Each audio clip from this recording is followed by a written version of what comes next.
हुआ नसल्ली अला रसूलिल करीम अम्मा बाद फ़ौज़ बिल्लाहि समीअल मिनश शैतानिर रजीम बिस्मिल्लाहिर्रहमानिर्रहीम। मौजूद अज़ीज़ सामीन सामियात अस्सलाम वालेकुम वरहमतुल्लाहि वबरकातुहू। आज हम पढ़ने वाले हैं सूरत दुखान। दुखान का मतलब है धुआं, और पीछे इसकी जोड़ा सूरत ज़ुख़रुफ़ गुजर चुकी है। अल्लाह ताला ने हर चीज़ जोड़ों की सूरत में पैदा की, और ख़ुद अल्लाह तन्हे तन्हा वाहिद ला शरीक हस्ती है। तो दोनों का मौजू इसकी तौहीद की वजाहत करना और इसे दलाइलों से साबित करना है। और ये दोनों सूरतों के मुखातिबिन कौन हैं? कुरैश के लोग हैं। और ये आप सल्लल्लाहु अलैहि वसल्लम की हिजरत और बरात के सिलसिले में नाजिल हुई। हिजरत और बरात यानी वक्त का रसूल जब अच्छी तरह आगाह कर देता है तमाम प्रोसेस से गुजरने के बाद, फिर अल्लाह ताला हुक्म देते हैं कि अब आप हिजरत कर जाएँ, इस इलाके को छोड़ जाएँ। तो जब रसूल इस इलाके को छोड़ के जा रहा होता है तो फिर रसूल ऐलान बरात कर देता है कि मेरा अब कोई वास्ता और ताल्लुक़ नहीं है, मैंने अपना मिशन, अपना काम, अपना जो मेरे अल्लाह ताला ने मुझे सपोर्ट किया था वो मैंने कर दिया, अब तुम जानो अल्लाह जाने। तो फिर क्या होता है, जब वक्त का रसूल वहाँ से हिजरत कर जाता है तो अल्लाह ताला उस इलाके पर अपना अजाब नाजिल कर देते हैं, मोमिनों को अलग करके। मक्के में अजाब में देर क्यों हुई? क्योंकि वहाँ कुछ ईमान ला चुके थे जिन्होंने अपने ईमान को छुपाया हुआ था, इसलिए अल्लाह ताला ने यानी इनको मज़ीद मोहलत दी। और आप सल्लल्लाहु अलैहि वसल्लम आखिरी रसूल थे और क़यामत तक इस दीन को ही फिर रहना था, इसलिए आप सल्लल्लाहु अलैहि वसल्लम ने मज़ीद इन्हें मोहलत दी कि जिन्होंने ईमान लाना है ताकि वो अच्छी तरह खुल के वाज़े हो जाएँ। इस तरह फिर मक्का वालों को यानी एक और भी अल्लाह ताला ने मोहलत दी। और फिर इसके बाद जब खरे और खोटे बिल्कुल अलग हो गए मोमिन और काफिर, फिर अल्लाह ताला ने फरमाया कि फ़क़्तुलुल मुशरिकीन हैसु सक़िफ़्तुमूहुम। अब जो मुशरिक बचे हुए हैं जिन्होंने खुद शिरक का इजहार कर दिया है, ऐलान कर दिया है, तो जब मुजरिम खुद इतराफ़ जुर्म कर लेता है तो फिर अल्लाह की तरफ से उन पर फ़र्द जुर्म आयद कर दी जाती है। तो अब हम चलते हैं सूरह की तरफ। बिस्मिल्लाहिर्रहमानिर्रहीम। यानी अल्लाह के नाम से जो सरासर रहमत और जिसकी शफ़क़त अबदी है। अब बिस्मिल्लाह क्या है? यानी अल्लाह की सन्नत से, अल्लाह की दलील से मोहम्मद सल्लल्लाहु अलैहि वसल्लम आप इनको, यानी ये आपका घड़ा हुआ कलाम नहीं है, आप अपनी तरफ से इसे पेश नहीं कर रहे, बल्कि ये अल्लाह की सन्नत, अल्लाह के नाम, अल्लाह की दलील के साथ इन्हें सुना दो। वो जो रहमान है और जिसकी शफ़क़त अबदी यानी हमेशा रहने वाली है। ये नहीं कि अल्लाह कायनात को बना के एक तरफ होके बैठ गए, नहीं, बल्कि अल्लाह वो है जिसकी शफ़क़त हमेशा रहने वाली है। दोनों सूरतों का आगाज़ एक ही लफ्ज़ हा मीम से शुरू हो रही हैं दोनों सूरतें। तो हा मीम वल किताबिल मुबीन, गवाह है ये रोशन यानी खुल्लम खुला किताब। यानी ये कुरान अपनी गवाही खुद वजाहत कर रहा है, यानी इसे किसी बहर से हमें दलाइल देने की ज़रूरत नहीं है। हम जब इस कुरान में अपने तमाम तअस्सुबात को बहर रख के अंदर दाखिल होंगे तो ये कुरान वो है जो अपनी गवाही खुद पेश करता है, बहर से दलाइल ढूंढने के लिए इसे जाने की ज़रूरत नहीं पड़ती, ये उन्हें अपने खुद ही उनकी वजाहत कर देता है। अब आगे अल्लाह फरमाते हैं, इन अनज़लनाहु फ़ी लैलतिन मुबारकातिन, हमने इस कुरान को एक बाबरकत रात में नाजिल किया। यानी इसकी वजाहत अल्लाह ताला ने इन अनज़लनाहु फ़ी लैलतिल क़द्र सूरह क़द्र में भी बता दी कि ये ताक रात थी रमज़ान की जिसमें हमने नाजिल किया। इसी तरह अल्लाह ताला ने सूरह बकरा की आयत नंबर 185 में भी इसकी वजाहत कर दी कि इसके नज़ूल का महीना रमज़ान का महीना है, लिहाजा ये रमज़ान ही की कोई रात थी जिसकी अल्लाह ताला ने यानी कि वजाहत की है कि ये फ़ैसलों की रात है। ये फ़ैसले रहमत निकमत दोनों किस्म के अमूर से मुतल्लिक़ होते हैं। रहमत वो यानी ये किसी के लिए तो वैसे रहमत बन जाती है जो ईमान ले आते हैं, और उनके लिए जो ईमान नहीं लाते उनके लिए फिर ये अज़ाब की सूरत यानी निकमत अज़ाब में वो हो जाती, कन्वर्ट हो जाती है। क्यों? रहमत भी अल्लाह अपने अदल की बिना पर करते हैं कि जो इसका मुस्तहिक हो चुका होता है अल्लाह उसे रहमत पहुंचाते हैं, और जो अज़ाब का मुस्तहिक हो चुका होता है अल्लाह उसे अज़ाब देते हैं। अल्लाह की तरफ से दाने बराबर भी जुल्म नहीं किया जाता। इंसान खुद जो उसने पेपर हाल किया हुआ होता है उसके मुताबिक ही अल्लाह ताला उसे बदला देते हैं। तो ये अल्लाह ताला के ये फ़ैसले यानी इस रात में फ़ैसले अदल व इंसाफ के साथ होते हैं, लेकिन चूँकि उस ज़ात की तरफ से होते हैं जिसका हर फ़ैसला रहमत और हिकमत पर मबनी और सरासर अदालत है, इस वजह से बाइतबार नतीजा ये मुबारक ही फ़ैसले होते हैं। इसको खैर व बरकत वाली रात इसी बिना पर कहा गया है। इसमें मुखातिबीन के लिए ये वार्निंग है, यानी मुखातिबीन कौन है? सामने कुरैश के लोग, कि वो इसे कहानत या नजूम या शायरी की किस्म की कोई चीज़ समझकर अपने आप को इसकी बरकतों से महरूम ना करें। ये उनके लिए खुदा की अजीम रहमत है जिसकी कदर अगर उन्होंने नहीं पहचानी तो इसके नतीजे उनके लिए निहायत होलनाक होंगे। इन्ना कुना मुनज़िरीन, अल्लाह फरमाते हैं ये बबरकत रात में नाजिल हुई क्योंकि हम खबरदार करने वाले थे। ये कैसे? یعنی کہ اگر اللہ تعالیٰ ہمیں خبردار نہ کرتا، وقت کے رسول اور اپنی کتابیں نہ بھیجتا، تو ہم کہتے اللہ ہمیں پتہ ہی نہیں تھا، تو ہم پر ظلم کر رہا ہے۔ تو اس طرح یعنی اللہ تعالیٰ کی یہ ایک بہت بڑا فیصلہ اللہ تعالیٰ نے جو کیا، خود خبردار کرے، یہ کوئی معمولی بات نہیں ہے۔ چنانچہ اس کے لیے وہ مبارک رات منتخب کی گئی، جس کے بارے میں آگے فرمایا کہ اس میں تمام یعنی اللہ تعالیٰ کے جو احکامات ہوتے ہیں تقسیم کیے جاتے ہیں۔ فیہا یفرق کل امر حکیم، اس رات میں یفرق کو یعنی تقسیم کیے جاتے ہیں کل امرن، اللہ تعالیٰ کے تمام احکامات، حکیم حکمت سے، جو حکمت سے بھرپور ہوتے ہیں۔ یعنی اس رات میں ہر کام کا فیصلہ کیا جاتا ہے جو کہ حکمت سے بھرپور فیصلے ہوتے ہیں۔ امرن من عندنا، یہ حکم ہماری طرف سے آتا ہے۔ انا کنا مرسلین، اس لیے کہ یعنی کہ ہم اپنا رسول بھیجنے ہی والے تھے۔ یعنی اللہ تعالیٰ ایسے ہی کسی پر ظلم نہیں کر دیتا۔ اللہ فرماتے ہیں اللہ اس وقت تک اس علاقے کو ختم نہیں کرتا جب تک کہ وہاں کوئی خبردار کرنے والا اور خوشخبری دینے والا نہ بھیج دے۔ اللہ فرماتے ہیں ہم نے یعنی فیصلہ کر لیا تھا کہ ہم اپنا رسول بھیج کر ہی رہیں گے۔ یعنی اللہ فرماتے ہیں اس رات میں تمام حکمت والے فیصلے ہمارے حکم سے ہی تقسیم کیے جاتے ہیں۔ یعنی اس کا حوالہ دینے سے مقصود اس حقیقت کا اظہار ہے کہ اس قرآن کا نزول نہ کوئی اتفاقی واقعہ ہے، یہ نہ کوئی بے وقت راگ کی راگنی ہے، اور نہ ہی یہ بے موسم کا کوئی خودرو پودا ہے، نہ یہ کوئی من گھڑت چیز ہے، بلکہ یہ اس سکیم کا ظہور ہے جو اللہ تعالیٰ نے اپنی خلق کی اصلاح اور ہدایت کے لیے پسند فرمائی۔ چنانچہ اس مبارک رات میں اس کو اس نے اتارا جو تمام امور حکمت کی تقسیم کے لیے خاص ہے۔ پس جن لوگوں کے لیے یہ اتاری گئی ہے ان کا فرض ہے کہ وہ اس کے شان اس کی قدر کریں، ورنہ یاد رکھیں کہ جو چیز اللہ نے اس شان اور اہتمام کے ساتھ اتاری ہے اس کی ناقدری وہ کبھی معاف نہیں فرمائے گا۔ یہ کوئی ہوائی چیز بھی نہیں ہے کہ اس کو مذاق میں اڑا دیں اور یہ اڑ جائے۔ اس کی تصدیق یا تکذیب، یعنی اس کی تصدیق، اس کو ثابت کرنے اور اس کو جھٹلانے، دونوں ہی چیزیں نہایت اہم ہیں نتائج کے حوالے سے، اور یہ نتائج لازمان سامنے آئیں گے کہ جو جنت کا حقدار ہوگا وہ جنت میں جائے گا، اور جہنم کا حقدار ہوگا وہ جہنم میں جائے گا۔ اللہ فرماتے ہیں ہم اپنا رسول بھیجنے ہی والے تھے، یعنی لوگوں کو خبردار کرنے کے لیے، محض ایک نبی نہیں بلکہ رسول بھیجنے والے تھے۔ اب رسول کیا ہے؟ وہ اپنی قوم کے لیے ایک عدالت بن کر آتا ہے۔ کیا ہے؟ اللہ تعالیٰ چھوٹے پیمانے پر یہاں بھی انہیں عذاب سے مبتلا کرتے ہیں جن کے اوپر رسول اچھی طرح واضح کر دیتا ہے اللہ کے احکامات، پھر وہ کہتے ہیں کہ ہم تمہاری لائی ہوئی تعلیمات کا انکار کرتے ہیں۔ پھر اللہ تعالیٰ ان پر فرد جرم عائد کر کے، جس طرح حضرت نوح علیہ السلام نے کشتی بنائی، مومن کشتی میں بچ گئے، باقی سارے غرق ہو گئے، اسی طرح فرعون۔ یہ اللہ تعالیٰ بار بار مثالیں بیان کر کے ہمیں بتاتے ہیں کہ تم آگاہ ہو جاؤ۔ اللہ کا فیصلہ عدل پر مشتمل ہوتا ہے، یہ نہیں ہے کہ یہ امت محمدیہ ہے تو انہیں بخش دیا جائے گا اور باقی رسولوں کی جو امتیں ہیں انہیں جہنم میں ڈال دیا جائے گا۔ اللہ تعالیٰ ایسا عادل ہے کہ اللہ تعالیٰ کا ہر فیصلہ حکمت اور عدل سے بھرپور ہوتا ہے۔ اللہ فرماتے ہیں وہ سمیع علیم، یہ اللہ تعالیٰ نے اپنی صفت کیوں بتائی ہے کہ اللہ یہ جان لو، اللہ سن بھی رہا ہے اور جانتا بھی ہے کہ کون کس نے کس حد تک اس پیپر کو حل کیا ہے۔ اب اللہ تعالیٰ نے ایک میرے ہاتھ میں پیپر تھما دیا ہے، مجھے جو زندگی دی ہے یہ میرے وہ 3 گھنٹے ہیں۔ اب ایگزامینر کون ہے؟ چیکنگ، جو ہمارے دائیں اور بائیں فرشتے بیٹھے ہوئے ہیں۔ اللہ فرماتے ہیں نہیں نکلتا، ما یلفظ، نہیں نکلتا کوئی لفظ منہ سے الا لدیہ رقیب عتید، مگر تیز لکھنے والا لکھنا شروع کر دیتا ہے۔ تو یہ جو ہمارے ایگزامینر بیٹھے ہوئے ہیں یہ چیک کر رہے ہیں، اس کے علاوہ اللہ بھی براہ راست ہمیں دیکھ رہا ہے۔ اللہ فرماتے ہیں قیامت کے دن میں بتا دوں گا کہ میں کس طرح تمہارے ساتھ موجود تھا۔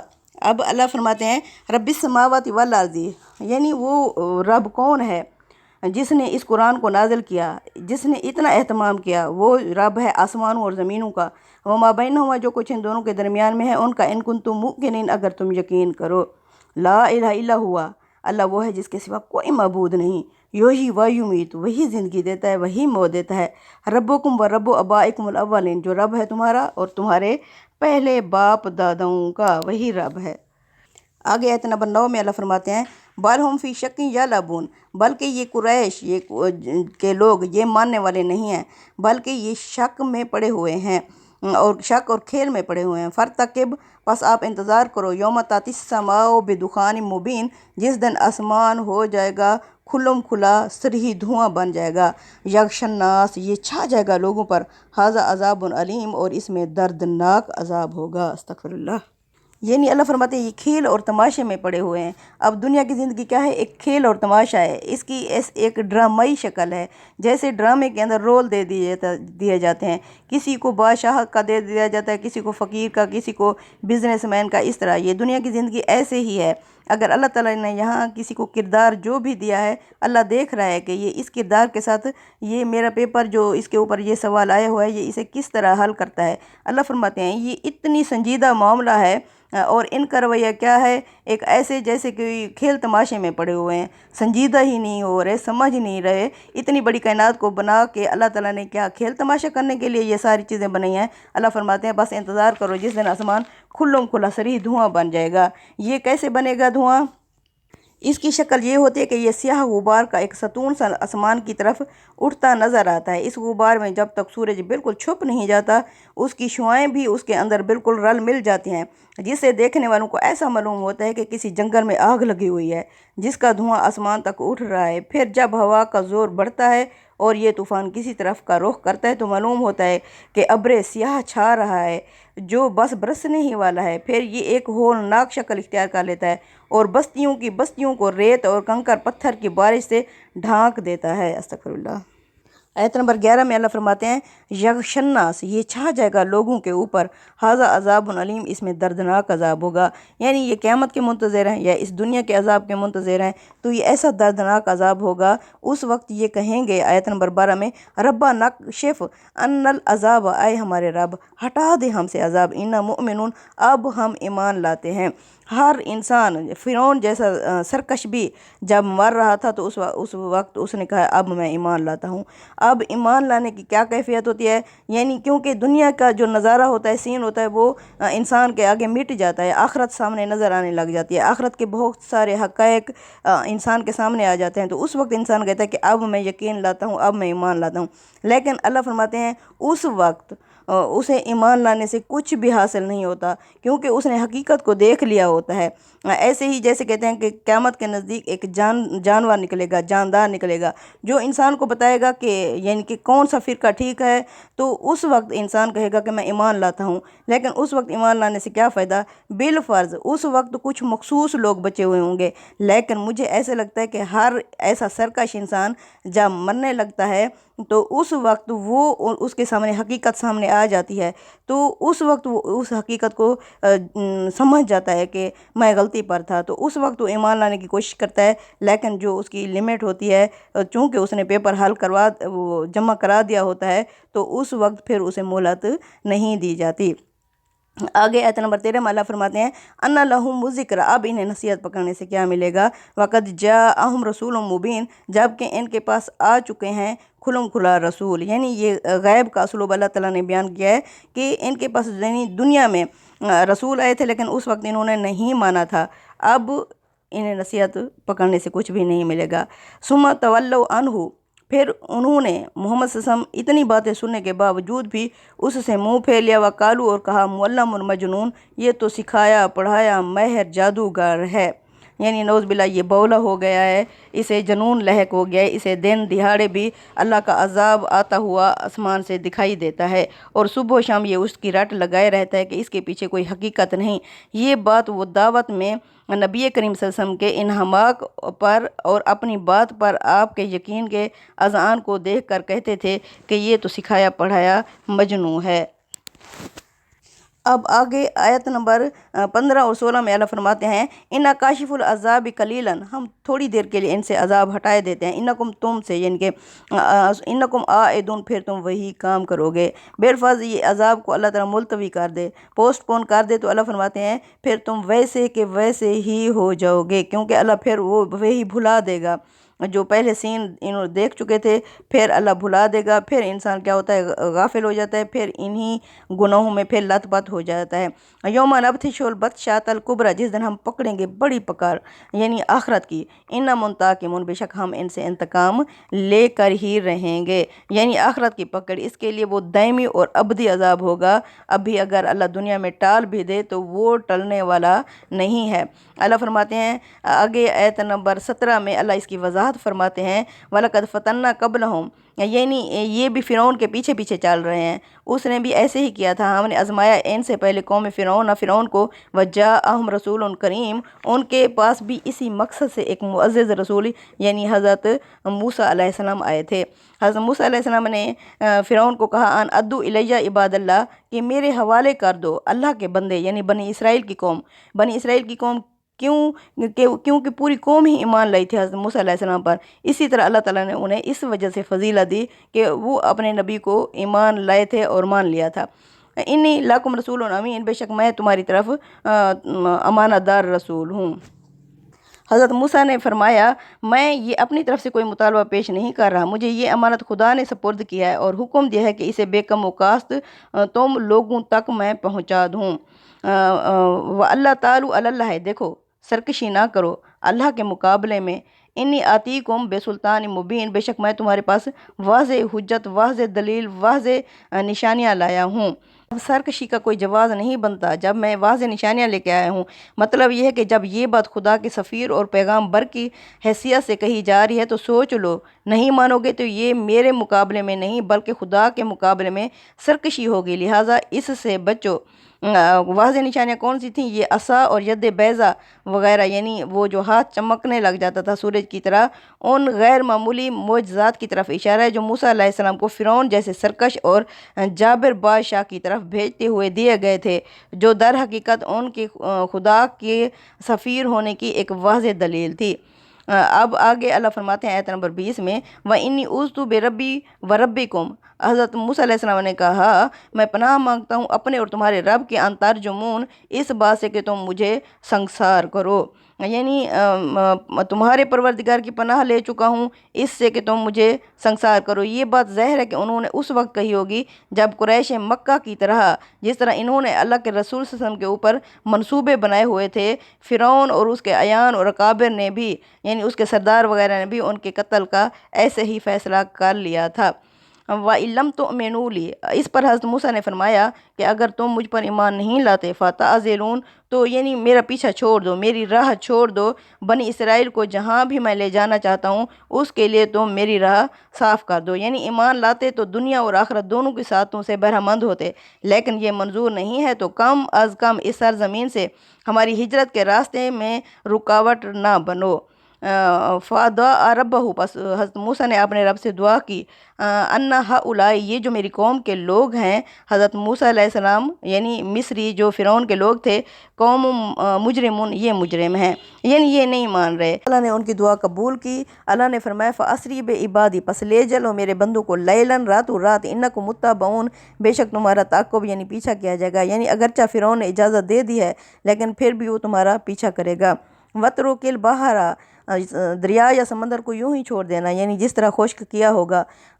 انہم جند مغرقون، یہ جو لشکر پیچھے آئے گا یہ غرق ہو جائے گا۔ یعنی قرآن اور بائبل دونوں میں واضح وضاحت ہے کہ دریا کا پانی موسیٰ علیہ السلام اور آپ کی قوم کے گزرنے کے لیے تند یعنی ٹھنڈی ہواؤں کے ذریعے سے ہٹا دیا گیا۔ یہ حکم اسی بنا پر دیا گیا اور اسی کے نتیجے میں بنی اسرائیل کے گزرتے ہی وہ ہٹا ہوا پانی واپس آ کر فرعون اور اس کی فوجوں پر چھا گیا، جو اس وقت بنی اسرائیل کا تعقب یعنی پیچھا کرتے ہوئے دریا کے بیچ میں پہنچ چکے تھے۔ اس میں اگر غور کیا جائے تو حکم کا اسلوب ایسا ہے کہ گویا دریا اس وقت حضرت موسیٰ علیہ السلام کے حوالے کر دیا گیا، ایسے جیسے ریموٹ کنٹرول سے انسان کنٹرول کرتا ہے، اگر وہ چاہیں تو اس کو ساکن کر دیں، اگر چاہیں تو اس کو چلا دیں۔ اللہ اکبر۔ آگے آیت نمبر 25 میں اللہ فرماتے ہیں کم تارکو من جنت و عیون، کتنے ہی یہ چھوڑ کے گئے باغات اور چشمے۔ یہی چیزیں ہیں جو زمین میں لوگوں کی سرکشی کا باعث بنتی ہیں، لیکن جب نتیجہ سامنے آتا ہے تو کچھ بھی کام نہیں آتی اور لوگ انہیں ایک دوسرے کے لیے چھوڑ کر رخصت ہو جاتے ہیں۔ وَزَرُوعٍ وَمَقَامٍ کریم، کتنی ہی کھیتیاں اور عمدہ مقامات یہ چھوڑ کے چلے گئے۔ وَنِعْمَةً كَانُوا فِيهَا فَاكِهِينَ، وہ ساری نعمتیں جس پر یہ بڑے مگن اور فرح خوش رہتے تھے۔ کذالک، اسی طرح، وَأَوْرَثْنَاهَا قَوْمًا آخَرِينَ، اس کا ہم نے وارث بنا دیا دوسری قوم کو۔ فما بکت علیہم السماء، نہ رویا ان پر آسمان، والارض، نہ ہی زمین روئی، وما کانوا منظرین، اور نہ ہی انہیں کوئی مہلت یعنی دوبارہ سپلی دی گئی۔